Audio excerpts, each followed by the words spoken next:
Hi, my name is Simon Hedley, known to my clients and partners as a strategic alchemist and an ultimate connector. I'm a chartered accountant who brings together and bridges the worlds of business philosophy, finance, marketing, optimization, ontology, and so much more. Always focused on one thing, the simple idea that can make the difference to people and projects, so we can tip the scales in their favor and get them complete. Pause, Stop, Reset is all about the three little words that can make the difference.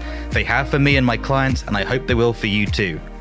During the show, you'll get to learn about my guests' real-life experiences and the insights and lessons they've learned as they've navigated the resets in their personal and business lives, which you'll be able to leverage yourself. So let's start the show.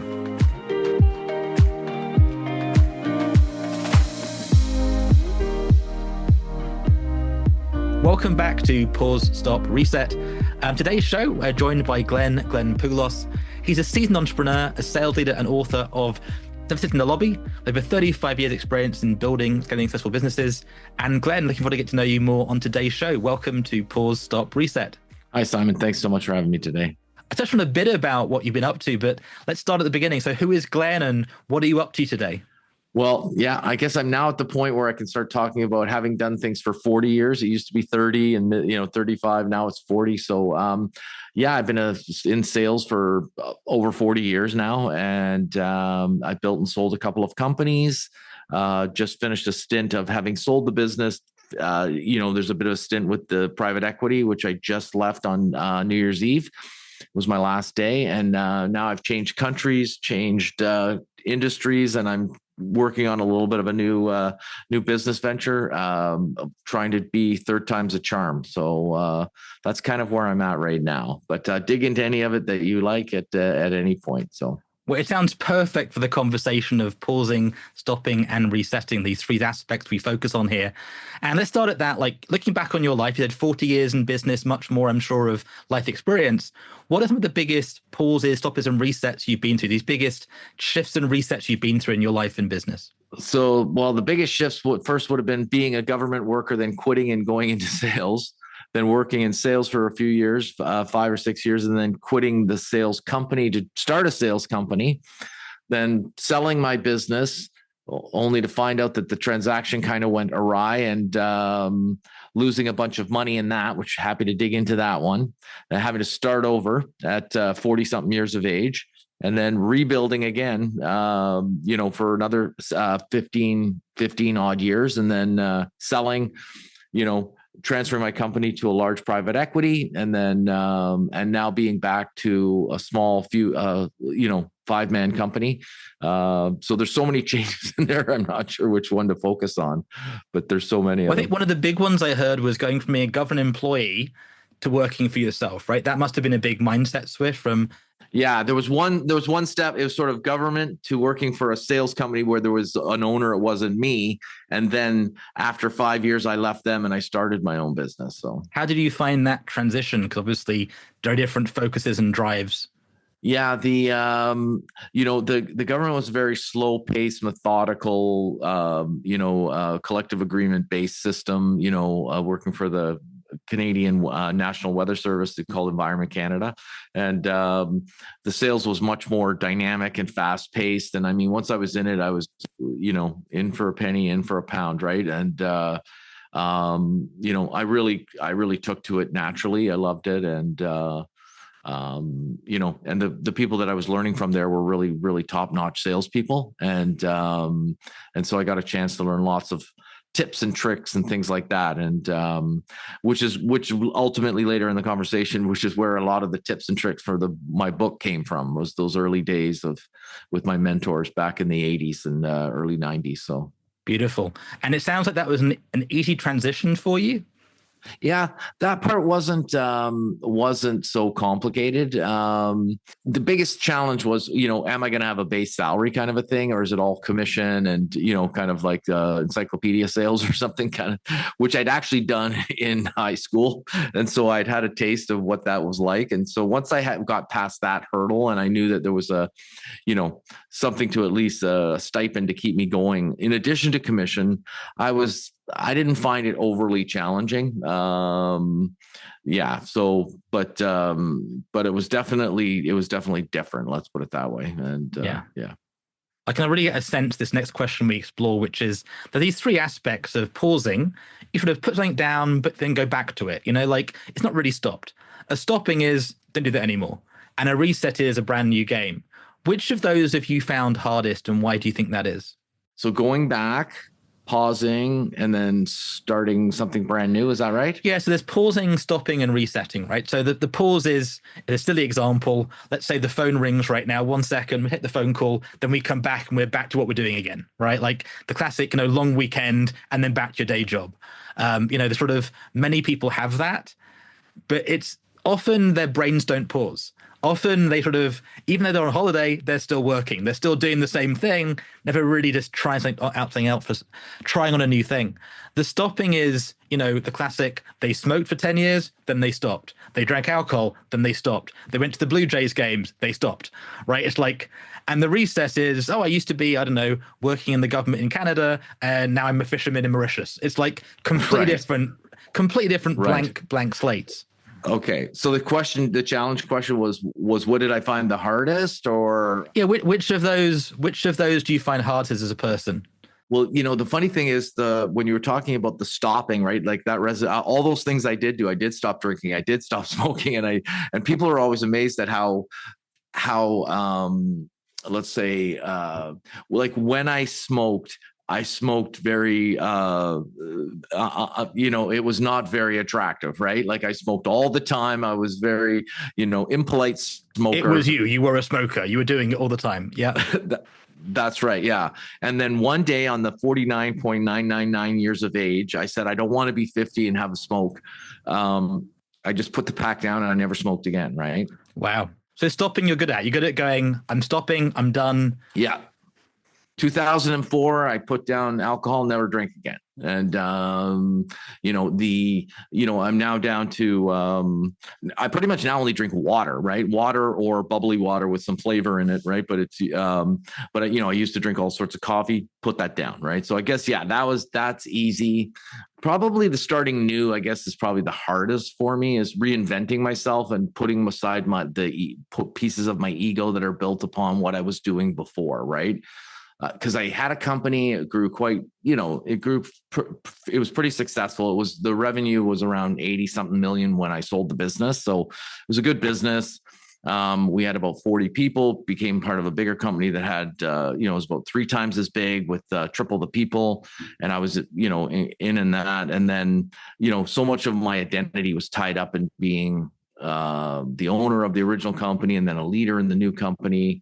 And then now shifting to being, a spectator watching all that evolve without me, and, having to figure out, well, what is that? What am I now? Right. And the reinvention part I find to be fraught with challenges, and mostly based around my ego though. Right.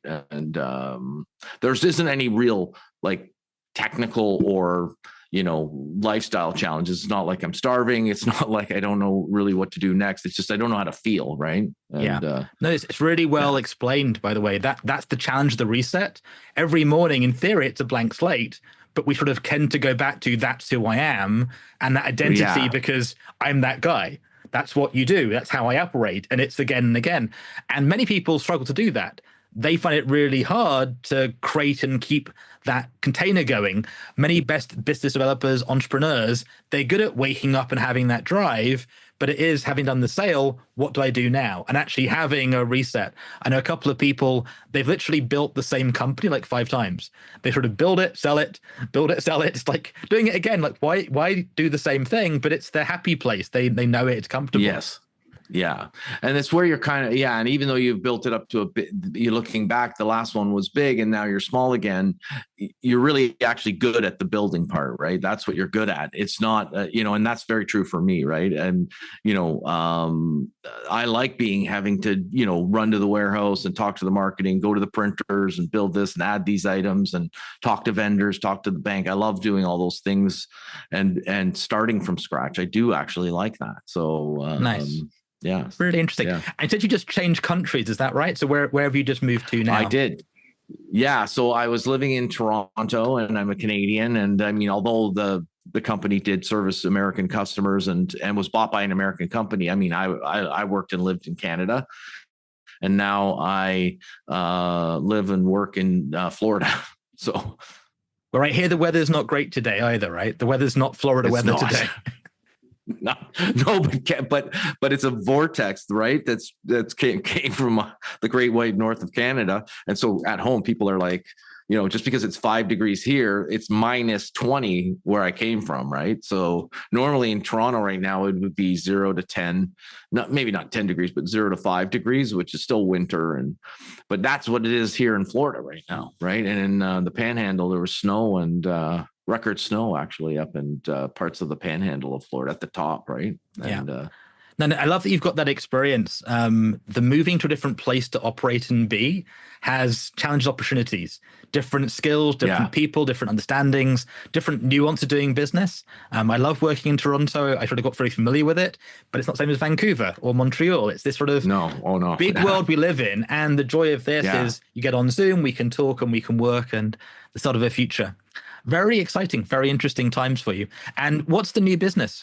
So it's a small distributor, but in the electrical space. So electrical testing tools to electrical utilities, because of course I have a no compete with my telecom company that I'd sold. So I can't do anything in Canada to any kind of the business that it did before, which was all telecom. And so it's the same idea of buying and selling technology products to engineers and things like that, but in a market I've never talked to before, in a country I've never lived in, and so the way of doing business is exactly the same. And it's not like I'm going from, like a distributor to a SaaS company or something like that, right? Where all of the elements and buzzwords are all different. It's all exactly the same, except I just need to learn some new customers, a few new buzzwords in the electrical space. But it's very intuitive, right? And so.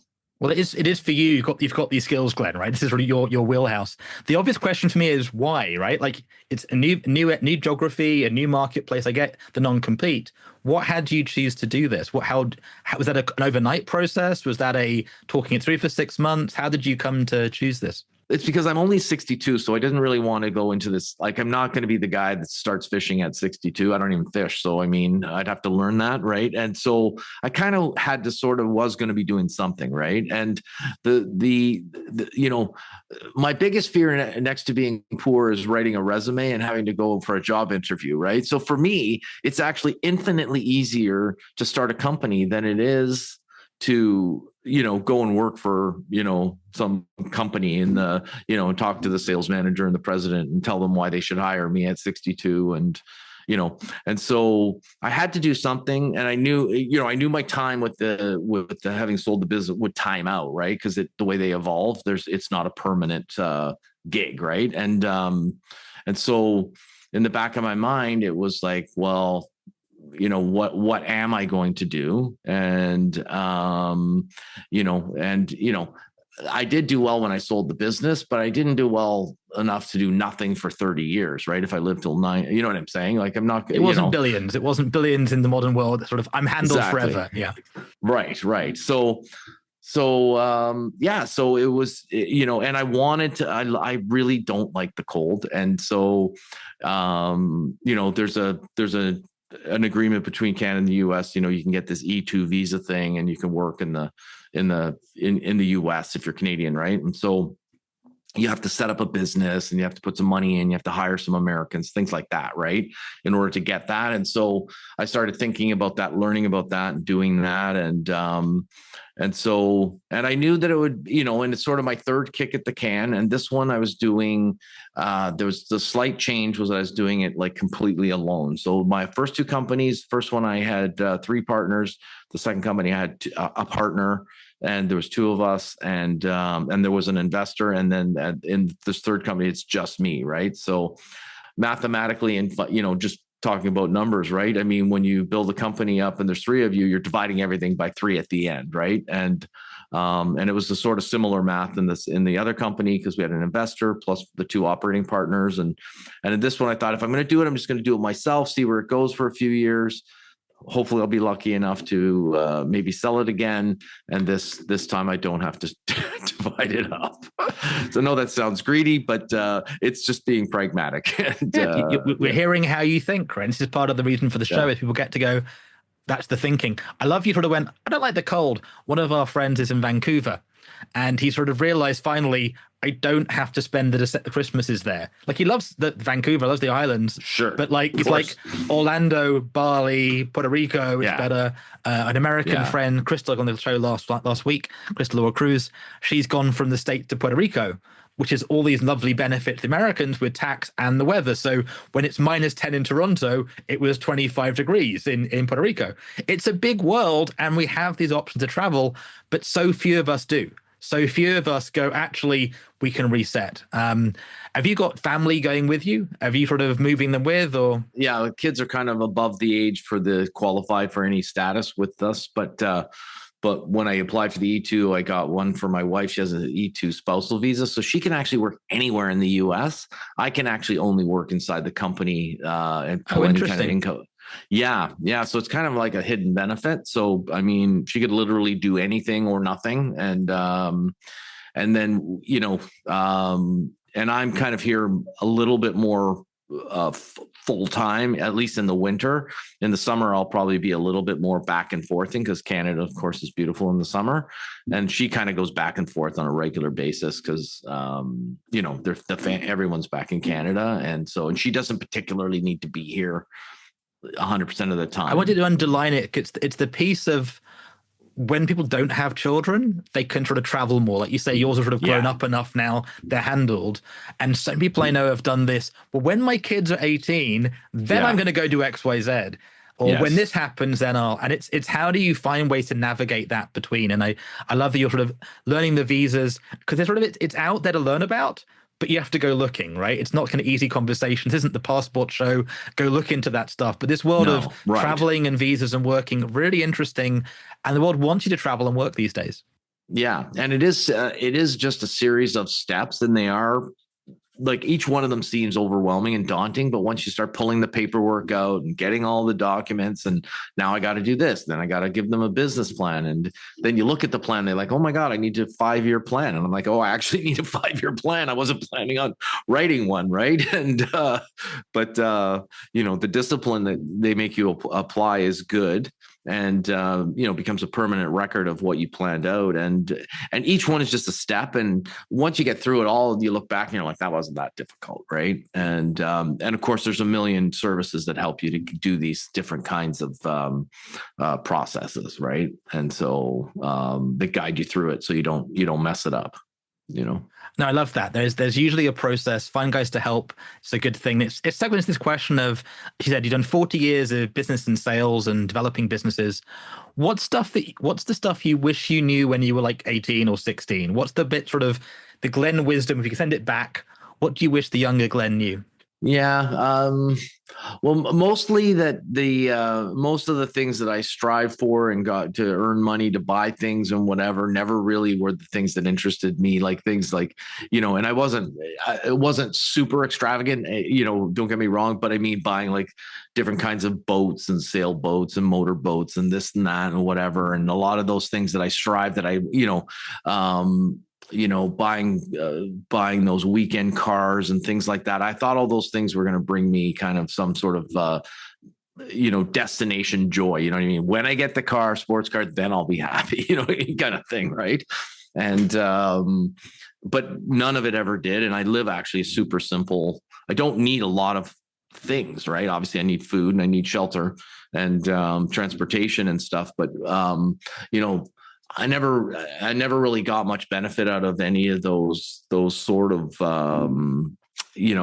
luxury items and things like that I thought that I was in it's really just the benefits coming out of the building itself. And if it's successful, then that becomes its own reward. It's not really what I can get. And, maybe my house is a little nicer or I did a better reno or something than I could have, but so that's probably the biggest thing. The one thing that I always sort of pride myself on is that I'm always taking action, right? And so like a lot of times people say, oh, I wish I did this, or I wish I did that, or I wish I took that step, or, and I mean, I don't have a lot of those regrets because I don't actually have a failure to launch. It's not something that I know, right? And so this business ends, I'm starting a new one, right? And I just do it. And people are like, how did you do that? And I'm like, I just did it. Like, you just take the next step, just go and do it. Right. And so I don't have a lot of regrets about that. Right. And then I guess on a personal level, my 40 years of on the personal family side has not been flawless. You know what I mean? There are probably a few regrets there that I maybe should have paid better attention at home and things like that. That aspect of realizing that the stuff that you think will make you happy doesn't, you have to have gone through it to have that experience. Like, you can hear it, everybody says it, but there's a bit of, you have to have that experience. You get the shiny camera and you never use it. A lot of people I know got the boat, like you say, and they did all this work to get the boat, and then how are they going to use it because they're doing the business to keep the boat alive and the relationship stuff. And they're not a boater. No, they're actually not a boater, right? That's the one thing that I realized, right, was that, and so so I try to like look now at things like, do I really need this? And do I want, does it serve a function that I'm going to use, or is it just going to be something that holds me back? Right. Because you got to pay to put the boat in the water, pay to store the boat when it's in the water, store to take the boat out of the water. You got to pay for, then you got to store it in the winter. Then you got to cover it and this and that and maintenance and, and there's safety issues involved, and, you have to learn how to boat. And so I have not bought a boat in Florida with the center console fishing boat, to head out to the Keys. Not yet. Not yet. Right. Exactly. And I mean, we live in a world today more than ever where things are rentable and shareable. Yes. Right. Yeah. There's something of value of as a collective doing it. And that's not a very old idea. It always was like, let's come together to do something. But I think there was in the 80s and 90s, this is my boat, this is my shiny, right, versus what can we as a club do? And that's shifting and changing. And I'm a big fan of libraries. I've got my own books behind and things, and I love books and libraries. Same with movies. These days, the VHS collection has gone. It's Netflix, Apple TV, and streaming. Are there books and movies that you've enjoyed that have helped you on your journey? Yeah. When people ask me that, right, I have to like struggle and think back to, I never really was a big business book reader. I read all the ones, Think and Grow Rich and, Rich Dad, Poor Dad, and, The Richest Man in Babylon, and, The Monk Who Sold It. Like, and those are all great books, and I learned little snippets here and there, but that's not really sort of the basis of how I built my my knowledge. I built it more because I for the most of my life I was kind of the general manager, and so I had to learn by hiring people that were better at me in all those departments and learning from them on what I need in order to be a good owner, manager, and what have you, right? Like, you have to hire a good, solid finance person, and their job is to warn you that, cash flow 90 days out is looking kind of scary, right? And you need to, and so, and taking action at all costs, right? And in the absence, like I used to always say to people in the last company, because it went through a lot of vicissitudes of the economy and business levels or whatever. I said, well, in the absence of business or whatever, let's just do something. Let's just do something, right? Like, let's do something different. Let's not just keep doing the same thing. If business is growing, let's do something. Let's hire some more people and grow. If it's business is contracting, let's do something, make more sales calls, you rationalize the head count, whatever, right? And through those actions, you learn a lot of good lessons, right? And what helps you keep that sanity, right? Because I can really hear that, learning on the road, being with it and taking action. What helped you stay in that sort of forward-facing mindset? Yeah, that one's so easy for me, right? Because people always laugh when I say this, right? But I'm very transparent, right? It's like, well, the fear of being poor, right? Like, I mean, like I'm always trying to move away from like scarcity, you know what I'm saying? And so I always want to make sure there's enough, and regardless. And so it's not that I'm always positive about it. I'm not like this super bubbly person, right? And there's even a chapter in the book on being miserable, right? And that you need to measure where you are on the scale and just live with it, right? Like you can maybe adjust your position, but you will then become static at that point, right? And so it's not that I'm always positive, it's just that I'm moving in a positive direction, right? Even though I might be grumpy doing it. And so yeah, I'm not sure if that answers your question. No, it does. You've got a strong, I don't want to end up there, so that's sort of forcing you to go find things to move through. No, I love that. When you went through one of the hardest challenges, like what helped you through the resets though? Like you mentioned one of the, a business deal falls through. Is it your wife's there for you? Is it you got a spiritual side? What helps you in those dark nights of the soul? We all have them as entrepreneurs. On the hard days, what was your resource that helped you reset? So how I reset? Well, so the first thing I wanted to say is that back in, I think it was like Desert Shield or Desert Storm or whatever, General Schwarzkopf, right? It was like, how do you lead 100,000 guys into battle? And, it seems like an impossible task to lead that many people, right? And he said something like, well, when you're put in charge to lead people, you got to lead, right? Like that's your job. And so I realized that during those challenging times that the staff would do anything as long as they had somebody to follow, right? Like the sales manager didn't want to figure out the solution. They wanted the owner, the operator, me to give them the answer. Like, we're going to do this. It's going to be okay. Dig in, let's make it happen. And so knowing that people needed me to be the last, the last stop, the person that's going to make the decision, tell us what we're going to do, even when I don't know what to do something, right? And they will follow you. And because that's most people, 99% of the people want to follow a strong leader, right? And so lead. And so, when things happen that are bad, I realize like that's my job, is to actually make decisions that are going to try to move us forward. And that's how I kind of, motivate myself, and like cowering in fear and, or going away and hiding or whatever. Like those are not going to solve any of the problems. And that's not what the people need and not what they deserve. Right. And so, and that's what I've always tried to share with my, people that work for me or people that are, talk to me about these kind of things, is like, that's your job as a leader, is to lead and make decisions, right, in a timely manner. And then if you can do that for people, they'll come to rely on you for that. And ultimately that then becomes your job, right, is to be the leader and to be the decision maker. And all you do is make decisions, right? Like you have great finance guy, great salesperson, great warehouse manager, operations, IT, customer service. They're all great leaders, but they all need you to give them that last little piece, right? And actually that's the role I love doing the most. So. And but I don't really have any like I go to a mountain in northern Ontario and I look out over the vista and I reach. That's not me. No. Yeah. It sounds like you've got a really strong core you, whether that grew up from having gone through challenging times or just you seem to have got a very strong, this is who I am, I'll find a way through it and keep going. You're not in the army, but you sound like you could have been. Is that right? Right.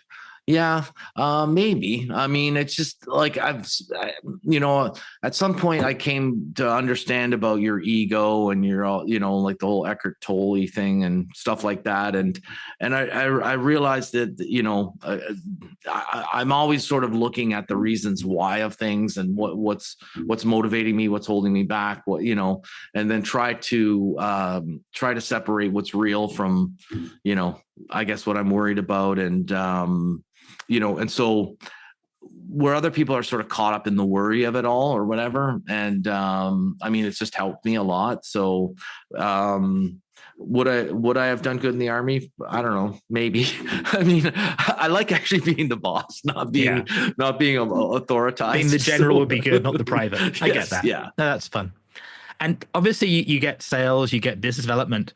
If somebody's new to that, right, they're a new entrepreneur or they're sort of starting in their own business, what's the top things them to understand about sales in the Glenn philosophy? How do they approach sales? Okay. So the first rule I always tell people is learn the difference between sales and marketing, right? And so sales for me is when I'm sort of in front of the customer in whatever means is available to me, right? Could be like face to face, it could be at a site, or it could be over Zoom because that's the only way to connect to them, right? But preferably face to face selling. That's selling. Everything else to me is marketing. Like, how do I get in front of the customer? How do I get the lead?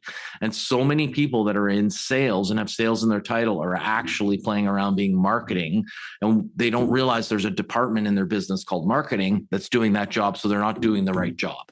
And so pick the role and go. I'm not saying you can't be in marketing, but you can't be a salesman in marketing. Yeah, that's really good. Have the clarity. Are you a sales guy having that live relationship, or is it marketing getting into having that live conversation? Exactly. Nice. Learn the difference between those two. Yeah, that's super important. And, again, this is sort of not debatable, but people debate me all the time about this, like, oh, I can do it all remotely. And I'm like, yeah, really? Okay, great. So let's just wave a magic wand and you're now rich. And guess what? The next thing you're getting is a $50 million jet. So I'd like you to join me on Zoom so I can, virtually walk you, up the stairs to your jet, and then virtually introduce you to the pilot and the flight attendants, and, give you a virtual taste of the champagne as we sit you down in your virtual chair. And then you're going to give me $50 million at the end, right?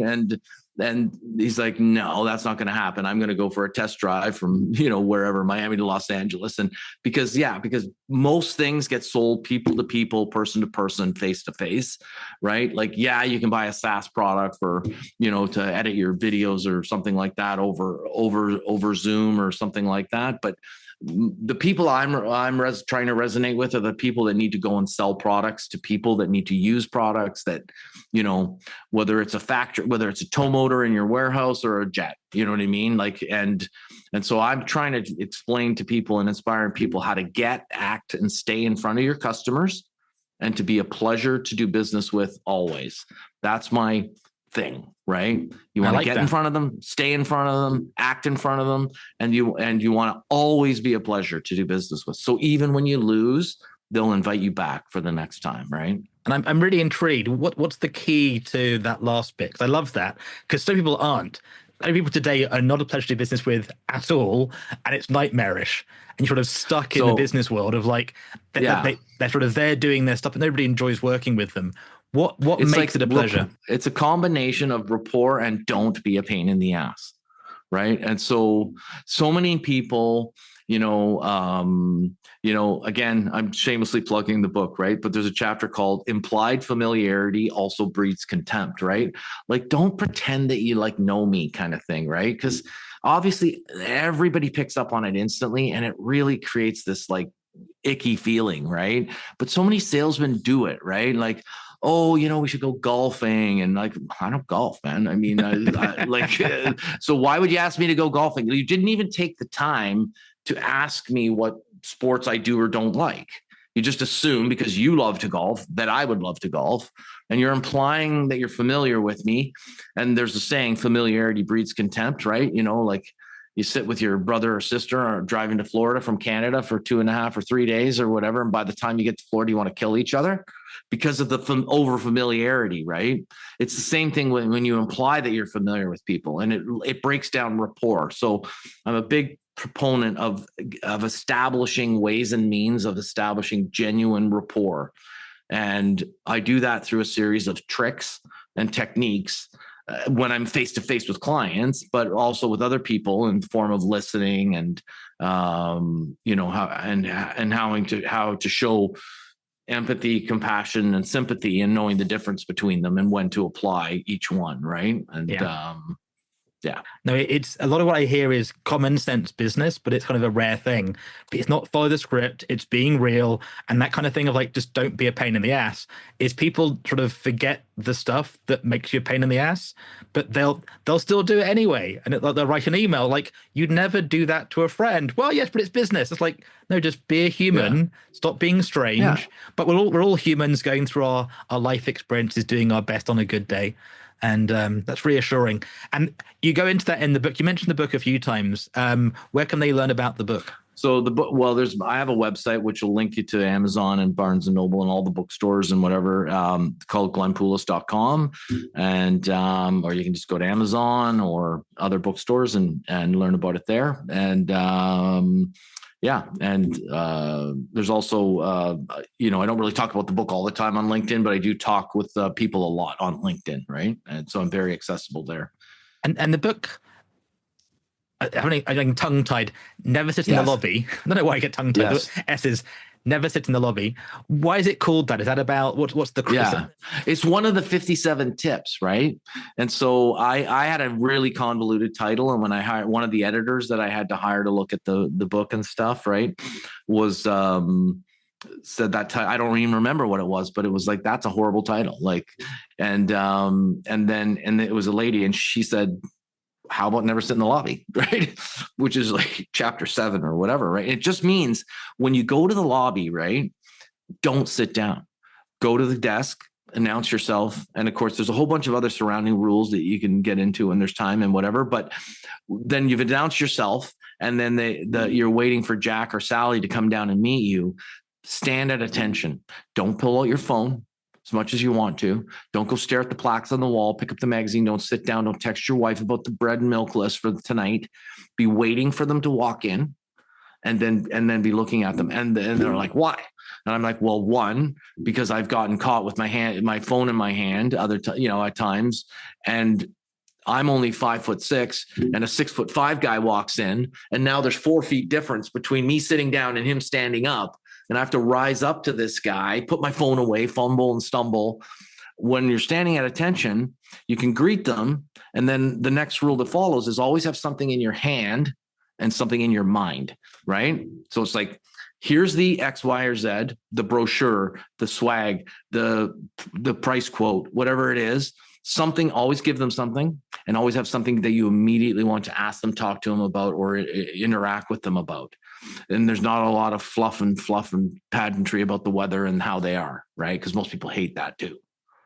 No, I like that. You got me thinking, because I'm remembering one of those meetings years ago, and the joy of the iPhones, right? We love our iPhones, but the challenge with it is you can get a text or an email that can take you out. And it could be a good thing, a bad thing, a family thing, but you're in that ready state for the meeting. And then you're checking your phone because they're running late. Yes. And suddenly you're off to the races and you're gone, not ready to have that conversation. So it's a really interesting advice. I like that. And it's so many people don't have meetings that way anymore, by the way. Like in the world of B2B stuff, it's let's go meet in a coffee shop, let's go meet at the club. This aspect of doing the old way of doing business that made sense has gone, especially post-lockdown. That is a challenge. I agree. Yeah. We've got the new come back to work thing going on. Yes. Which is going to be. We do indeed. 5 days a week. For me, that's music to my ears, though, because now I know that they're not at home and they can't give me that cock and bull story that they're working remotely, right? Because it was so frustrating. With some customers are half and half, but some customers that I think of unfondly in Canada that I was working with, like they were never there. And even you would like book a meeting with them, and then they would book this boardroom they would forget to go to work.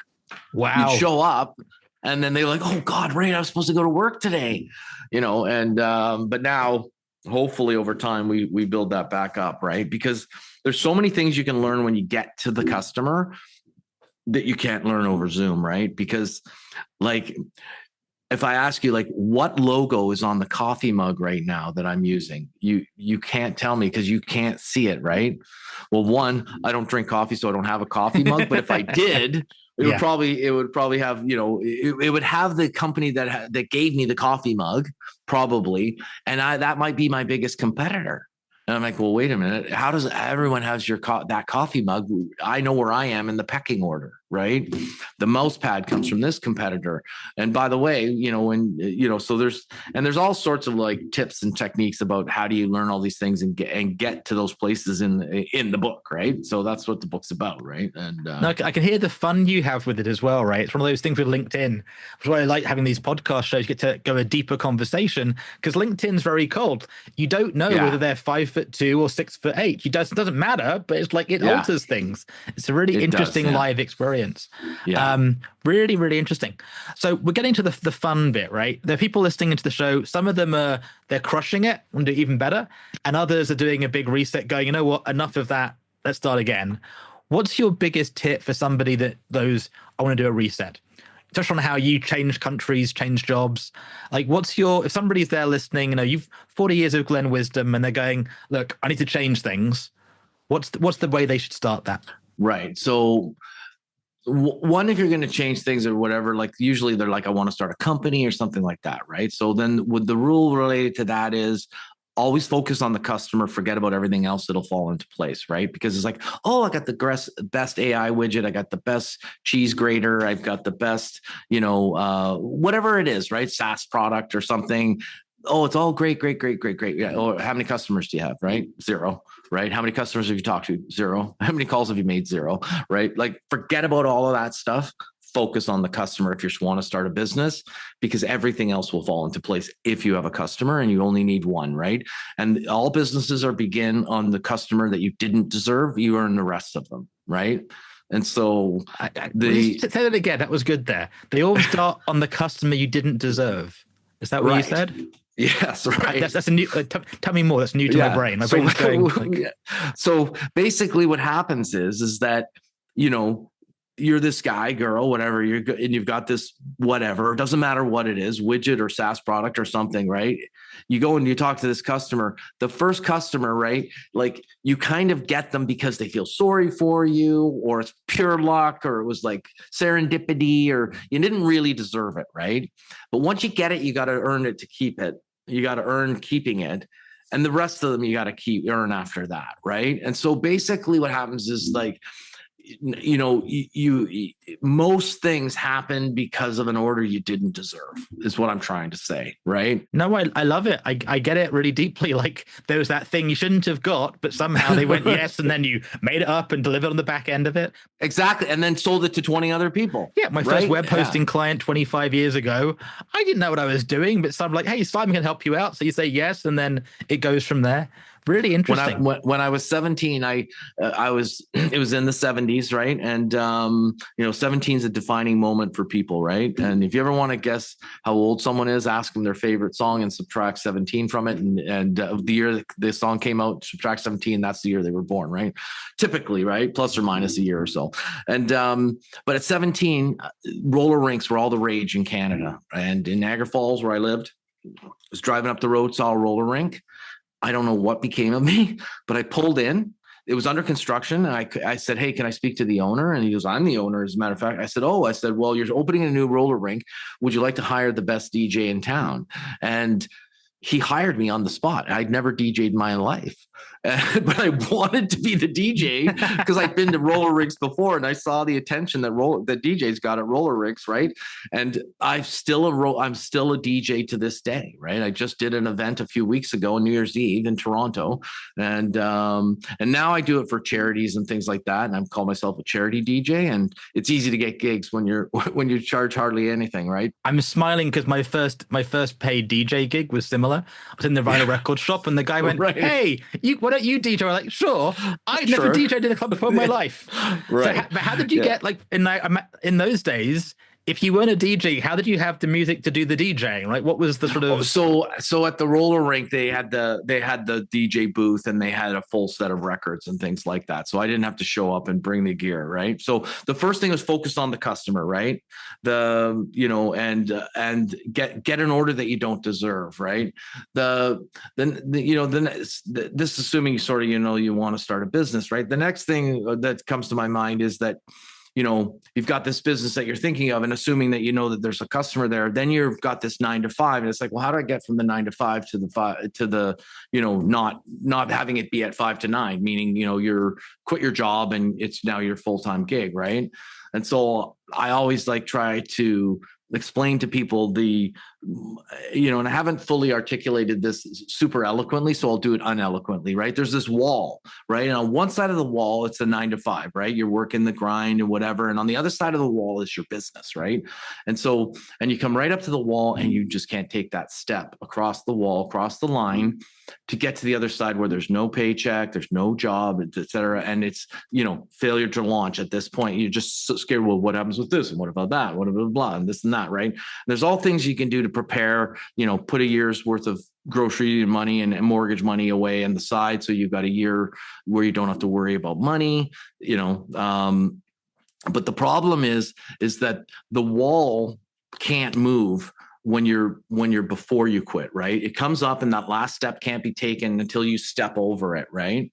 And it's fear, that a fear of failure and fear of all that, what will happen, and all this worry, most of which never happens, right? That holds you back from stepping over the wall. But once you step over the wall, a new fear kicks in, right? And that's the fear of starving to death.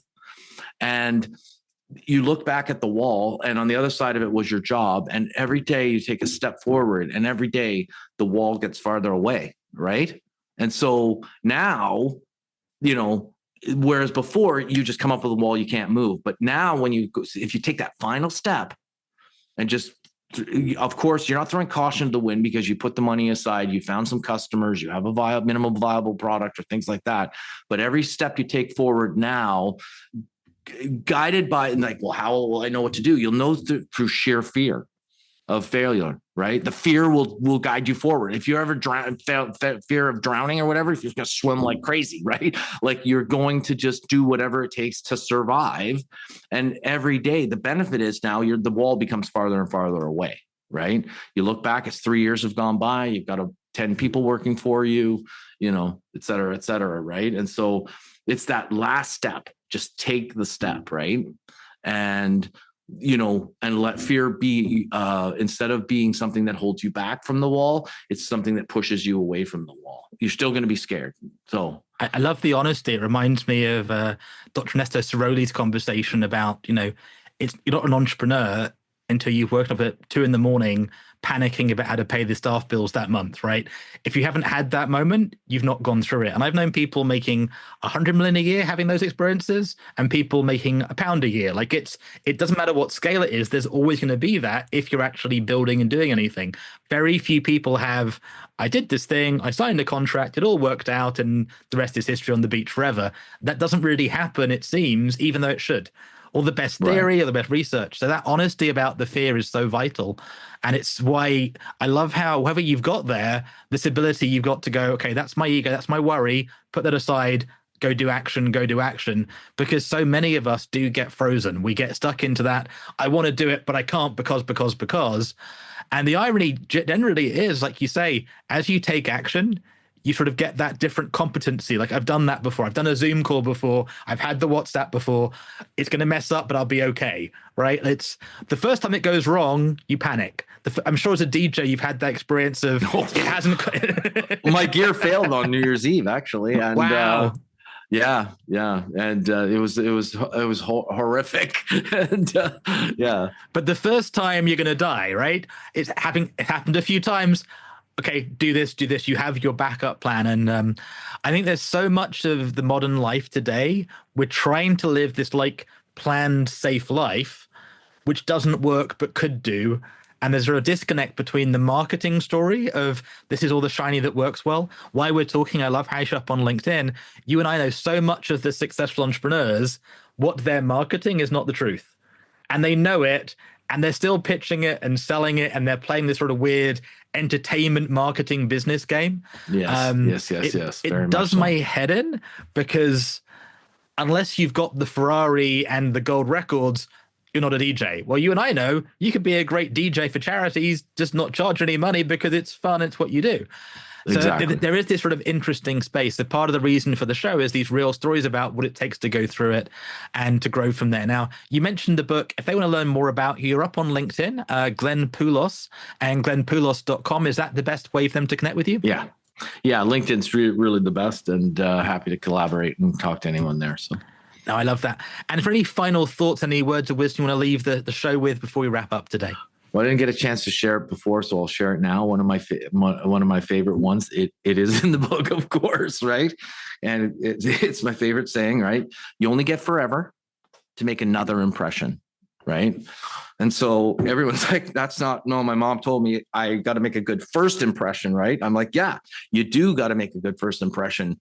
Every single time you make an impression is a first impression, right? So the story that I tell, is that the owner walks in the office, you're not paying attention. He walks by your desk and you hear him coming up at the last minute. You alt tab from Instagram over to the CRM and of course he sees it, right? Like and then a month later, the owner walks by, you didn't hear him come by. Same thing.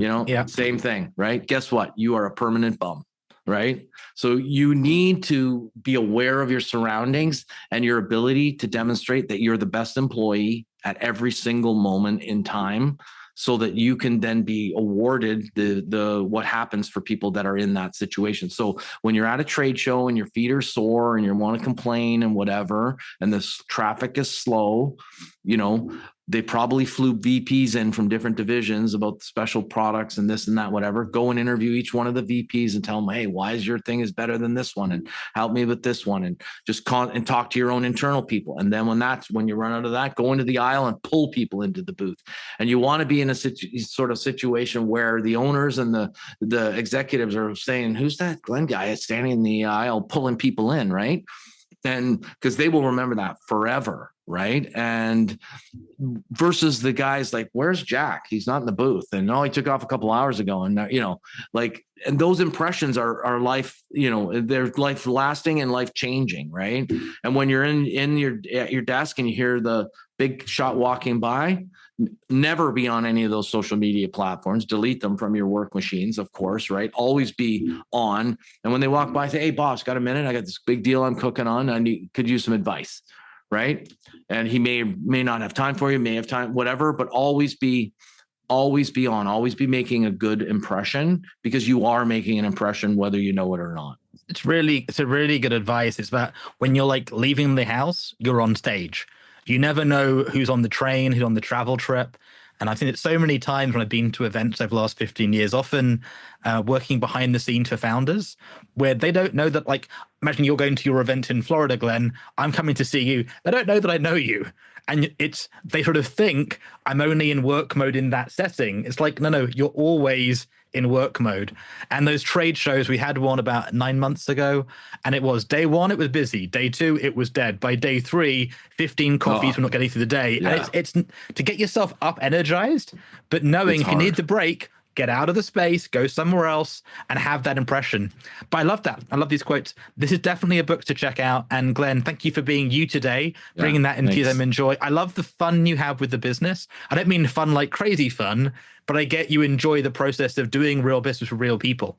It's what I think we all need and most miss in a hyper AI optimized avatar world where there is no business and you're stuck talking to an AI robot that can't talk to you and doesn't care and just giant email chain forever. And there's no sanity conversation. There's no like, let me explain what's really going on. It's a good callback. So if you're not having fun, go see how you can talk to more customers, listen and learn, and add some more value. Glenn, thank you on the show today, and learn more about Glenn at glennpoulos.com. And that was Pause, Stop, Reset.